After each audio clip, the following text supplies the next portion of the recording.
Freud, Uma Vida para Nosso Tempo, de Peter Gay. Fundamentos 1856-1905. Uma ânsia de conhecimento.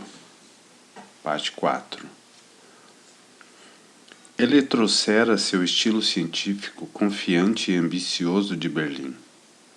Lá, no começo dos anos 1840, ainda como estudante de medicina, ele se unira ao seu brilhante colega Émile du Bois Renaud na solene tarefa de jogar ao monturo da superstição todo e qualquer panteísmo, todo misticismo da natureza, toda e qualquer história de forças divinas oculta manifestando-se na natureza.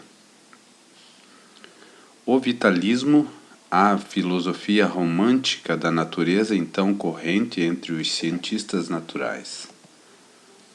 Com sua conversa vaga e poética acerca de misteriosos poderes inatos, despertou a resistência e o talento de ambos para as vidas polêmicas.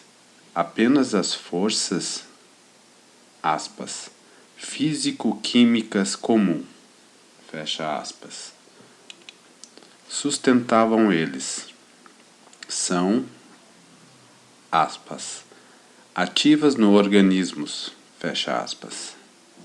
Os fenômenos inexplicáveis devem ser abordados apenas pelos, abre aspas, métodos físicos matemáticos, fecha aspas. Ao pelo postulado de que existem novas forças, abre aspas, inerentes à matéria, fecha aspas, hão de ser, abre aspas, redutíveis a componentes de atração e repulsão, fecha aspas. Seu ideal de investigador era, segundo as palavras de Du Bois Renaud, o cientista natural desembaraçado de, abre aspas, preconceitos teológicos, fecha aspas. Quando Hermann Helmholtz, o homem da renascença do século XIX, a caminho de adquirir fama mundial por suas contribuições a uma extraordinária diversidade de campos, ótica, acústica, termodinâmica, física, biologia. Reuniu-se com Brooke e Du Bois Renaud. A escola ficou completa. Sua influência se difundiu rápida e irresistivelmente. Seus membros e adeptos ocupavam cátedras de prestígios em importantes universidades e davam o tom nos jornais científicos. Quando Freud estudou em Viena, os positivistas tinham o comando. Perto do final de 1874, Freud estabeleceu o projeto de ir diretamente à fonte e passar o semestre de inverno em Berlim, onde assistiria às conferências de Du Bois Renaud, Helmholtz e o famoso patologista, o progressista político Rudolf Virchow. A perspectiva, escreveu ele a Silberstein, deixou-o, abre aspas, alegre como uma criança, fecha aspas. No final não deu certo, mas Freud poderia beber da fonte ali mesmo. Naquele mesmo ano, Brooke esboçou lúcida e extensamente seus princípios num curso que seria publicado em 1876, como Conferências sobre Fisiologia. Elas encaravam o positivismo médico em sua forma mais materialista. Todos os fenômenos naturais, sustentava Brooke, são fenômenos de movimento. Freud ouviu essas conferências com naturalidade, concordando com elas. Na verdade, sua adesão à concepção básica de ciência de Brooke resistiu à sua passagem das explicações fisiológicas para as explicações psicológicas das ocorrências mentais. Em 1898, 4 anos depois da morte de Reynolds, quando Hilbert Fliess, elas encarnavam o positivismo médico em sua forma mais materialista. Todos os fenômenos naturais, sustentavam Brooke, são fenômenos de movimento. Freud ouviu essas conferências com naturalidade, concordando com elas.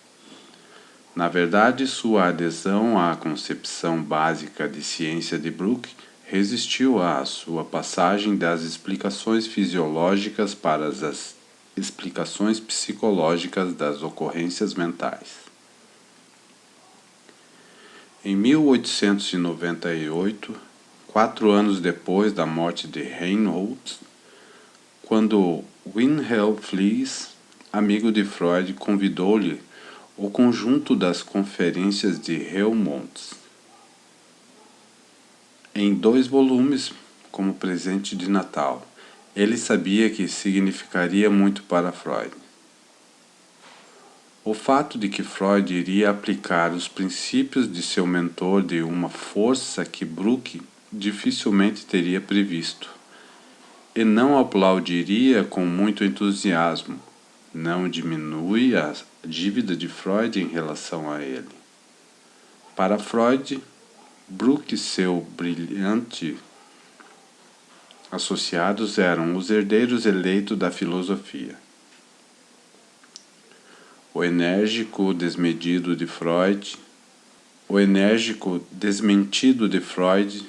de que a psicanálise não tem uma visão de mundo própria e nunca poderia gerar alguma, foi sua forma de render homenagens.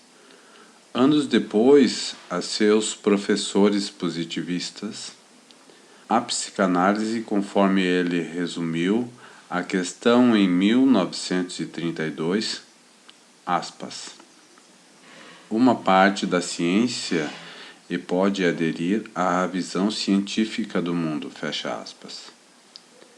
Em suma, a psicanálise, como todas as ciências, dedica-se à busca da verdade e ao desmascaramento das ilusões. As palavras podiam ser de Brooke. A autoconfiança de Brooke e seu grupo de colegas com ideias semelhantes se fortaleceu com os fundamentos que encontraram na obra marcante de Darwin.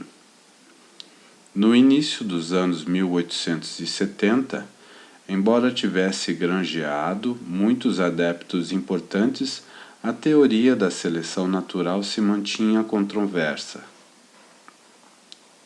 O perfume inebriante de uma inovação sensacional e perigosa ainda se apegava a ela. Darwin se encarregava de situar solidamente o homem no reino animal e arriscava-se a explicar seu surgimento, sobrevivência e desenvolvimento diferenciado a partir de razões totalmente seculares. As causas que operavam para efetuar transformações na ordem natural dos seres vivos que Darwin difundira perante um mundo estupefato não precisavam se remeter a uma divindade, por mais remota que fosse. Tudo era obra de eletrochoque de forças cegas e profanas. O Freud, zoólogo, que estudava as gônadas das enguias, o Freud, fisiologista, que estudava as células nervosas de lagostes, e o Freud, psicólogo, que estudava as emoções dos seres humanos, estavam todos empenhados num único empreendimento. Na rigorosa pesquisa histológica sobre o sistema nervoso que realizou para Brooke, Freud estava participando do imenso esforço coletivo a fim de demonstrar os caminhos da evolução. Para ele, Darwin nunca deixou de ser, abre aspas, o grande Darwin, fecha aspas. E as investigações biológicas agradavam mais a Freud do que o atendimento aos pacientes. Ele estava se preparando para sua vocação. Escreveu a um amigo em 1878 ao escolher, abre aspas, maltratar animais, fecha aspas, ao invés de abre aspas, torturar humanos, fecha aspas. Ele estava fazendo suas pesquisas com bons resultados. Alguns dos primeiros artigos publicados por Freud, escritos em 1877 e 1883, detalham descobertas que não são nada triviais. Elas comprovam processos evolutivos revelados nas estruturas nervosas do peixe que examinava em seu microscópio. Além disso, retrospectivamente, fica claro que esses artigos foram o primeiro elo na cadeia de ideias que levou ao esboço de uma psicologia científica que ele tentaria elaborar em 1895. Freud estava trabalhando na direção de uma teoria que especificava as maneiras pelas quais as células e fibrilas nervosas funcionam com uma unidade. Mas ele passou para outras investigações e, em 1891, quando H.W.G. Walder-Eyre publicou sua monografia memorável sobre a teoria do, abre aspas, neurônio, fecha aspas, a pesquisa pioneira de Freud foi ignorada. Abre aspas. Não foi a única vez, fecha aspas, notou Ernest Jones, abre aspas, que Freud perdeu por estreita margem a fama mundial no começo da vida, por não ousar seguir seus pensamentos até sua conclusão lógica, e não distante, fecha aspas. Ainda morando em casa, mas com a mente no trabalho, Freud desabrochou no laboratório de Brooke e sob sua supervisão. Em 1879 e 1880, ele foi obrigado a tirar um ano de licença para o serviço militar obrigatório. Essa obrigação consistia basicamente em atender alguns soldados doentes e se entediar, mas o elogio dos oficiais superiores quanto à conduta de Freud foi desmedido. Consideravam-no, abre aspas, íntegro, fecha aspas, e, abre aspas, prestimoso, fecha aspas, muito animado e consciencioso, e se referiam a seu caráter firme, julgavam-no muito confiável, nem como muito atencioso e humanitário com seus pacientes. Freud, porém, achando esse interlúdio forçado tedioso ao extremo, passou longos intervalos de tempo ocioso traduzindo 4 ensaios das obras reunidas de John Stuart Mill. O editor de Mill em alemão, o austríaco Theodor Goppers, eminente estudioso dos clássicos e historiador do pensamento grego, estivera procurando ampliar sua equipe de tradutores. E a ligação de Freud com Brentano proporcionou-lhe essa distração bem-vinda. Brentano o recomendara a Gompers, mas foi o fascínio pela pesquisa muito mais do que o serviço militar que retardou Freud. Ele só tirou seu diploma de médico na primavera de 1881. O título, na verdade, pouco alterou seu modo de vida. Ainda esperando obter fama com as investigações médicas, ele continuou com Brooke. Por isso, demorou até o verão de 1882 para se decidir, por conselho de Brooke, a deixar finalmente o ambiente protetor do laboratório e assumir um posto subalterno no Hospital Geral de Viena. A razão oficial para essa mudança foi sua pobreza. Este foi um lado da história, mas apenas um lado. A pobreza agora o incomodava como nunca o incomodara antes. Em abril de 1882, ele havia conhecido Martha Bernhardt, quando esta visitava uma das irmãs de Freud na casa dele. A visitante era esbelta, alegre, morena e um pouco pálida, com os olhos expressivos. Decididamente atraente. Freud se apaixonou rapidamente, como se apaixonara 10 anos antes. Mas Martha Bernhardt era diferente. Ela era realidade, não fantasia. Não uma outra Gisela Flus, a convidar a uma muda adoração adolescente.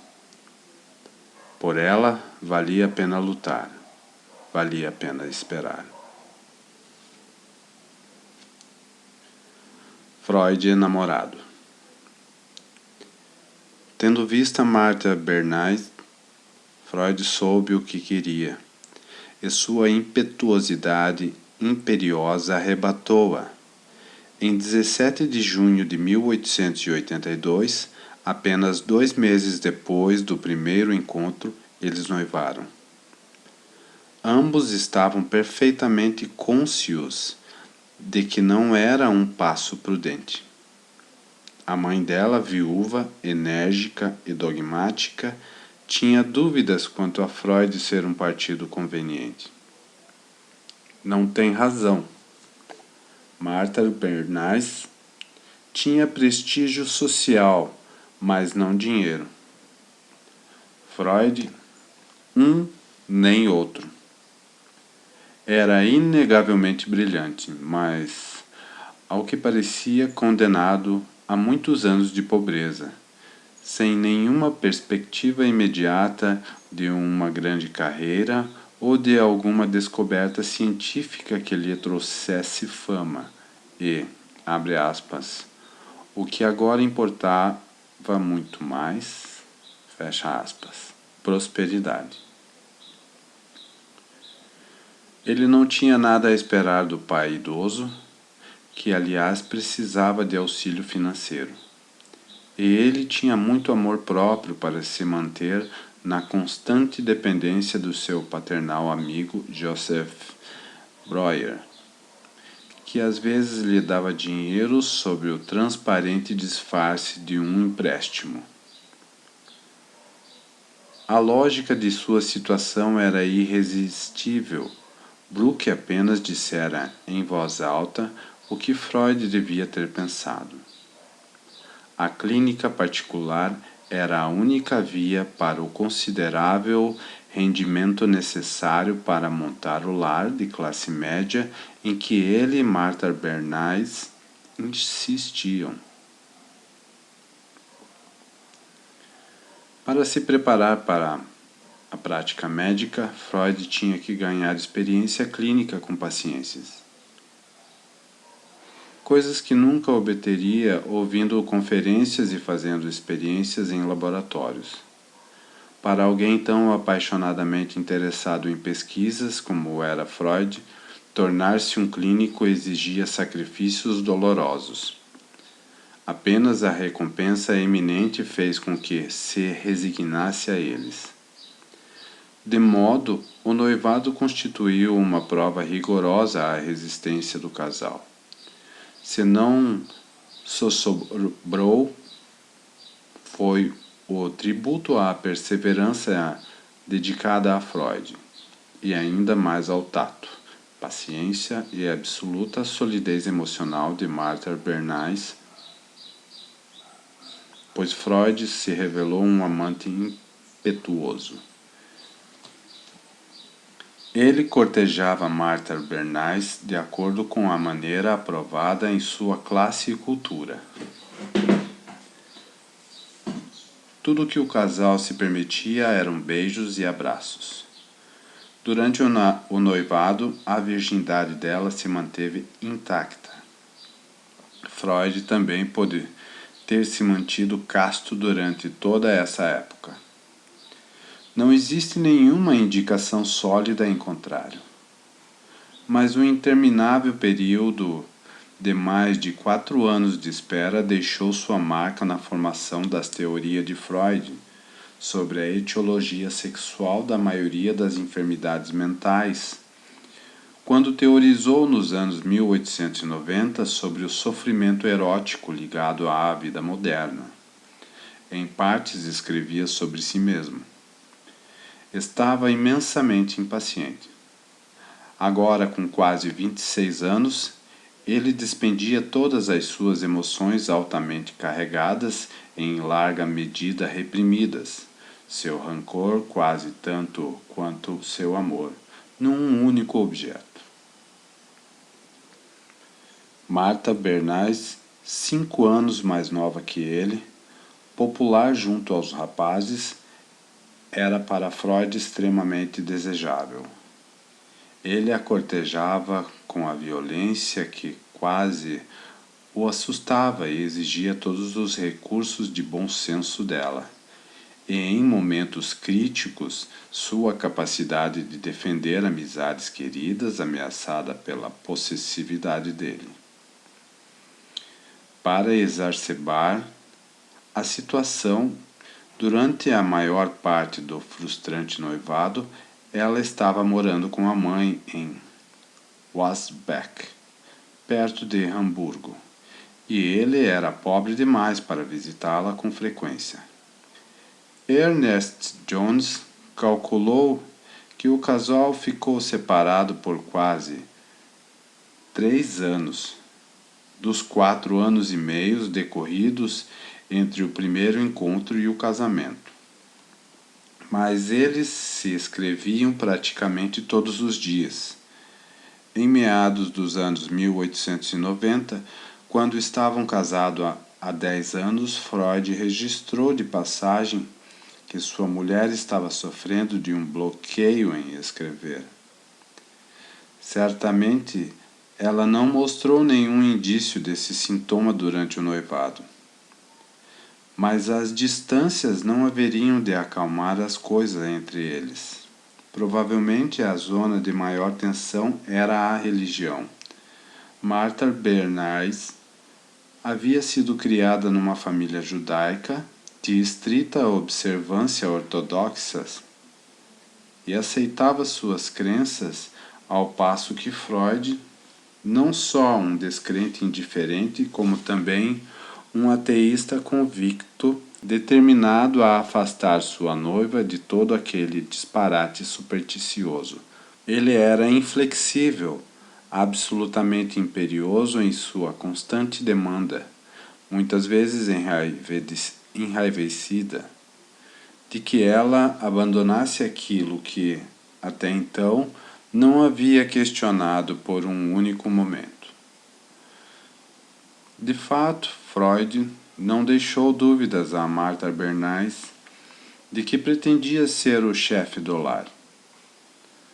Comentando com ela em novembro de 1883 um ensaio sobre a emancipação das mulheres que havia traduzido durante seu período de serviço militar, ele elogiou John Stuart Mill pela sua capacidade de ultrapassar os, abre aspas, preconceitos correntes, fecha aspas, mas imediatamente caiu em seus próprios preconceitos correntes. Mill, lamentou ele, carecia de abre aspas, senso para o absurdo, fecha aspas. O absurdo que Mill havia defendido era o que as mulheres podem ganhar tanto quanto os homens. Isso, julgava Freud, deixava de lado as realidades domésticas. Manter a casa em ordem, supervisionar e educar os filhos constituem uma ocupação em tempo integral que praticamente impede um emprego de mulher fora de casa. Como outros burgueses convencionais de sua época, Freud dava grande importância à diferença entre os sexos, abre aspas, a coisa mais significativa quanto a eles, fecha aspas. As mulheres, ao contrário do que afirmava o ensaio de Mill, não são oprimidas como se fossem escravas negras, abre aspas. Qualquer moça, mesmo sem direito de voto nem competência jurídica, cuja mão um homem beija e por cujo amor ele tudo ousa, tê-lo-ia corrigido. Fecha aspas. Mandar as mulheres para a luta pela existência era uma ideia abortada. E pensar em Martha Bernays, sua, abre aspas, meiga e querida garota, fecha aspas, como uma concorrente parecia a Freud uma pura estupidez. Ele admitia que era possível chegar um dia em que um sistema educacional diferente contribuiria para a existência de novas relações entre homens e mulheres, e que a lei e os costumes concederiam às mulheres direitos então recusados. Mas a emancipação total significaria o fim de um ideal admirável. Afinal, concluía ele, abre aspas, natureza, fecha aspas, destinou a mulher, abre aspas, através da beleza, do encanto e da doçura e algo mais, fecha aspas. Ninguém poderia imaginar, a partir desse manifesto impecavelmente conservador, que Freud estava em vias de elaborar as teorias mais subversivas, perturbadoras e pouco convencionais sobre a natureza e comportamento humanos. A correspondência de Freud com Martha Bernays mostrou-o num papel ao qual não estava habituado, o de amante romântico. Ele era afetuoso e íntimo, às vezes impulsivo, exigente, exaltado, deprimido, didático, mexeriqueiro, ditatorial e, em raros momentos, compungido. Já sendo um missivista ativo e divertido, Freud agora tornava-se prolífico num gênero que nunca havia praticado antes. A carta de amor, fanfarrão, desatencioso em sua franqueza, impiedoso com os sentimentos dela e ainda mais com os seus. Ele enchia suas cartas com relatos pormenorizados de conversas e relatos sinceros de colegas e amigos. Assim como ele analisava seus sentimentos nas cartas de Martha Bernays, da mesma forma analisava as cartas dele para ela, com uma atenção às minúcias dignas de um detetive ou de um psicanalista. Alguns detalhes sutil, alguma omissão suspeita lhe revelavam um acesso de um psicanalista. Algum detalhe sutil, alguma omissão suspeita lhe revelavam um acesso de doença que não fora contado, ou talvez a inclinação dela por outro homem. Mas, embora suas cartas de amor sejam frequentemente agressivas e destituídas da adulação, às vezes elevam-se a um tocante lirismo. Essas cartas de amor na verdade, constituem uma autêntica autobiografia de Freud do início dos anos 1880. Continha-se muito pouco à frente à noiva. Além de contar abertamente seus sentimentos em relação ao trabalho, aos colegas, muitas vezes insatisfatórios, às suas ambições irrealizadas, ele atravessava seus desejos por ela. Ele extravasava seus desejos por ela. Preocupava-se com todos os beijos que não podia lhe dar por estar tão distante. Numa carta, justificou seu vício pelos charutos, atribuindo a ausência dela. Abre aspas. Fumar é indispensavelmente. Abre aspas. Fumar é indispensável se não se tem nada para beijar. Fecha aspas.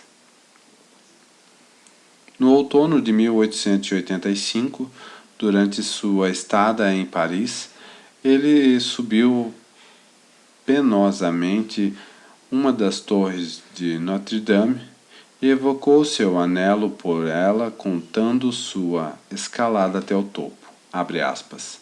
A pessoa sobe 300 degraus, é muito escuro, muito solitário.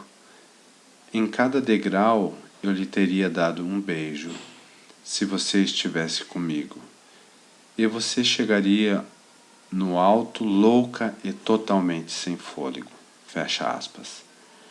Ela respondia o seu, abre aspas, tesouro amado, fecha aspas, de modo menos loquaz, menos imaginativo, talvez menos apaixonado, mas bastante meigo, devolvendo-lhe lembranças e ternos beijos. Às vezes, tentando moldar Martha Bernays, Freud virava demagogo.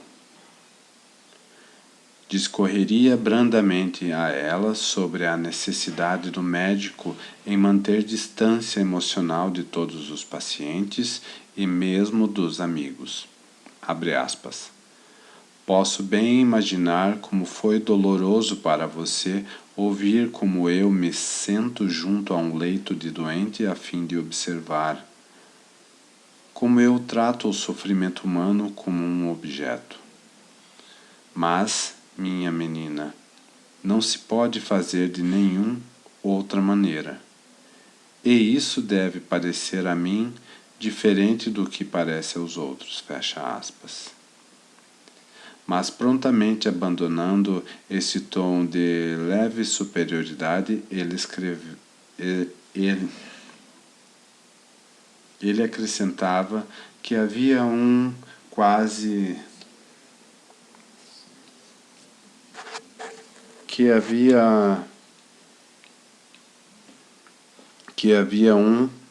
apenas um ser humano cuja doença o faria esquecer sua objetividade. Abre aspas.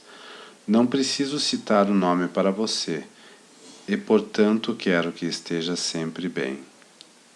Fecha aspas. Afinal, ele estava escrevendo cartas de amor. O fato de estar apaixonado subvertia a confiança em si mesmo de Freud. Seus acessos intermináveis de ciúmes chegavam por vezes às raias do patológico. Com sua intensidade e pura cólera irracional. 40 anos mais tarde, Freud analisaria o ciúme leve como um, abre aspas, estado afetivo, fecha aspas, semelhante à tristeza, que se pode muito bem considerar, abre aspas, normal, fecha aspas, sua ausência marcada, pensava ele, e necessariamente um sintoma de profunda repressão. Mas o ciúme de Freud ia além da compreensível Mas o ciúme de Freud ia além do compreensível ressentimento que um amante pode sentir contra seus rivais.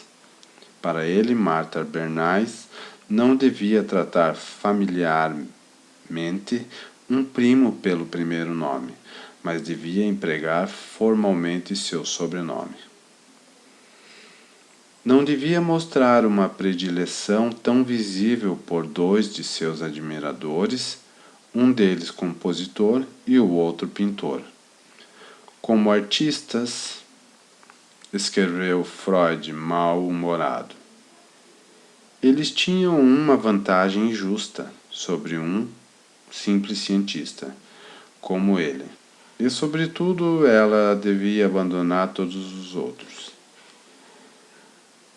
Mas esses outros invasores incluíam sua mãe e seu irmão Eli, que logo viria a se casar com Anna, irmã de Freud. E Martha Bernays recusou-se a aceitar suas ciumentas exigências de romper com eles. Isso gerou tensões que demoraram anos para desaparecer. Mais atento a si mesmo do que nunca, Freud tinha uma vaga ideia de sua posição precária. Abre aspas. Sou muito exclusivo no que amo, fecha aspas. Disse a Martha Bernays 2 dias depois de noivarem. E reconheceu pesaroso, abre aspas, certamente tem uma tendência à tirania, fecha aspas. Mas esse relance de autorreconhecimento não o tornou menos tirânico. É verdade que Martha Bernays já tinha recusado uma proposta de casamento, e era provável que recebesse outras. Mas o empenho de Freud em monopolizar a jovem mulher amada é uma prova não tanto de riscos reais, mas antes de uma instabilidade no respeito que ele tinha por si próprio. Os conflitos reprimidos e resolvidos de sua infância, onde o amor e o ódio se entrelaçavam indistintamente, agora voltavam a persegui-lo quando se perguntavam se realmente merecia sua Martha. Ela era sua princesa, dizia-lhe Freud, constantemente, mas muitas vezes duvidava se ele era um príncipe. Apesar de ser o precioso Sig de sua mãe, ele se comportava como um filho único amado cuja posição está sendo prejudicada pela vinda de um irmão. Enfim, Freud não permitiu que a fúria crédula e o ciúme rabugento envenenasse sua afeição. Não era Otelo. Nunca duvidou de sua escolha e muitas vezes sentia um prazer puro por ela. A perspectiva de uma vida doméstica o deleitava, e alegremente dedicava tempo a rolar os requisitos para que o chamava de pequeno mundo de felicidade, por eles esperado. Iriam ter 2 aposentos, algumas mesas, camas, espelhos, poltronas, tapetes, cristais e porcelana para o seu uso diário, e para ocasiões de festas, chapéus com flores artificiais, grandes molhos de chaves e vidas cheias de atividades significativas, amáveis hospitalidades e amor mútuo. Abre aspas. Dedicaremos nossos corações às coisas tão pequenas? Enquanto um grande destino não bater à nossa pacífica porta, sim, e sem receios. Fecha aspas. A imaginação de Freud geralmente se detinha sobre seu grande destino, mas era capaz com evidente prazer de alimentar fantasias que compartilhava com inúmeros burgueses obscuros e apagados de sua época. A realização dessas fantasias significava que Freud não poderia escapar aos conselhos de Brooke, e 6 semanas depois de noivar com Martha Bernays, ele entrou para o Hospital Geral de Viena. Ficou lá por 3 anos, experimentando uma série de especialidades médicas ao mudar de um departamento para o outro: cirurgia, medicina de doenças internas, psiquiatria, dermatologia, doenças nervosas e oftalmologia, sucessivamente. Freud trabalhava com afinco, visando a um avanço em função do seu objetivo último, o casamento. Mas precisava ser realista, pelo menos um pouco. A escada de promoções na carreira médica austríaca era íngreme e tinha muitos degraus. Freud começou na posição mais subalterna possível que havia no Hospital Geral, a de aspirante. Uma espécie de assistente clínico e ascendente a Secundaramts. Em maio de 1883, quando entrou para a clínica psiquiátrica de Theodor Meilnet, tinha que galgar outro degrau. Em junho de 1884, tornou secundarante superior. E mais de um ano depois alcançou, após alguns contratempos, o cobiçado nível de Privatdozent. Era uma posição que conferia prestígio, mas não um salário, desejável principalmente como um primeiro vislumbre na cátedra de que o esperava num futuro distante. Mas não oferecia base para um casamento. Não surpreendente que Freud se descobrisse a alimentar fantasias hostis, sem excluir desejo de morte, contra colegas que estavam em seu caminho. Abre aspas. Em qualquer lugar do mundo onde exista hierarquia e promoção, fecha aspas. Ponderou mais tarde a respeito daqueles dias, abre aspas. Está aberto o caminho para os desejos que devem ser suprimidos, fecha aspas. Freud não contentou com seus desejos. Em outubro de 1882, dirigiu-se com bons resultados a Hermann Nightingale, que recentemente ocupara a prestigiosa cátedra de medicina de doenças internas, pedindo um lugar em seu departamento. Nightingale, juntamente com Brooke, tornou-se um dos defensores mais firmes de Freud, à medida que ele avançava lentamente rumo ao reconhecimento público e a um modesto grau de independência financeira. Freud descreveu o grande doutor após o primeiro encontro como alguém totalmente alheio a ele. Abre aspas. Estranho ver um tal homem que tem tanto poder sobre nós e sobre o qual não temos absolutamente poder algum. Não. Abre aspas, acrescentou ele. Fecha aspas, acrescentou ele. Abre aspas. O homem não é da nossa raça. Um lenhador germânico, cabelos, cabeça, bochecha, pescoço totalmente loiros. Fecha aspas. No entanto, ele achou Nightingale afável e satisfatoriamente disposto a ajudar na promoção de sua carreira. Eventualmente, o famoso professor espicaçava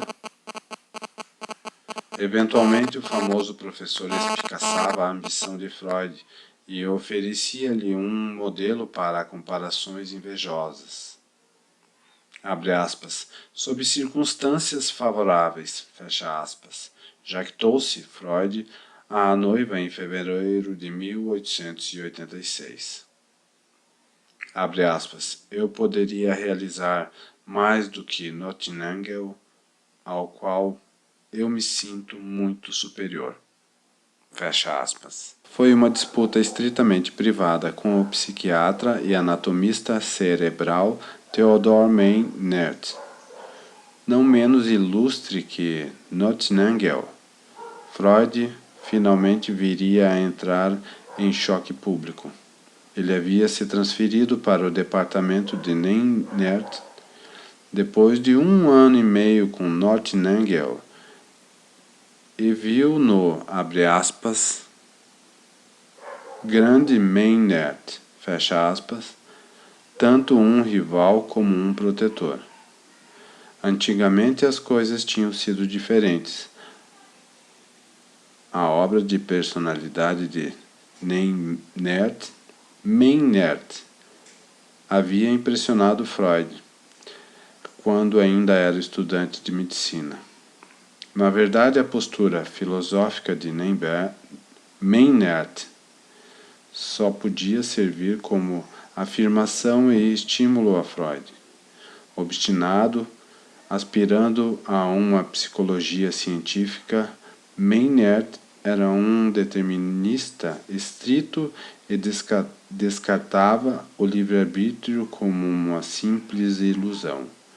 Considerava que a mente obedecia a uma ordem fundamental oculta, à espera do analista sensível e penetrante. Quase desde o começo da sua ligação, porém, Freud reclamava que era difícil trabalhar com Meinert, abre aspas, cheio de manias e ilusões, fecha aspas. Ele, abre aspas, não te ouve nem te entende, fecha aspas. Nos anos 1890, os dois iriam brigar por questões mais reais, a hipnose e a histeria.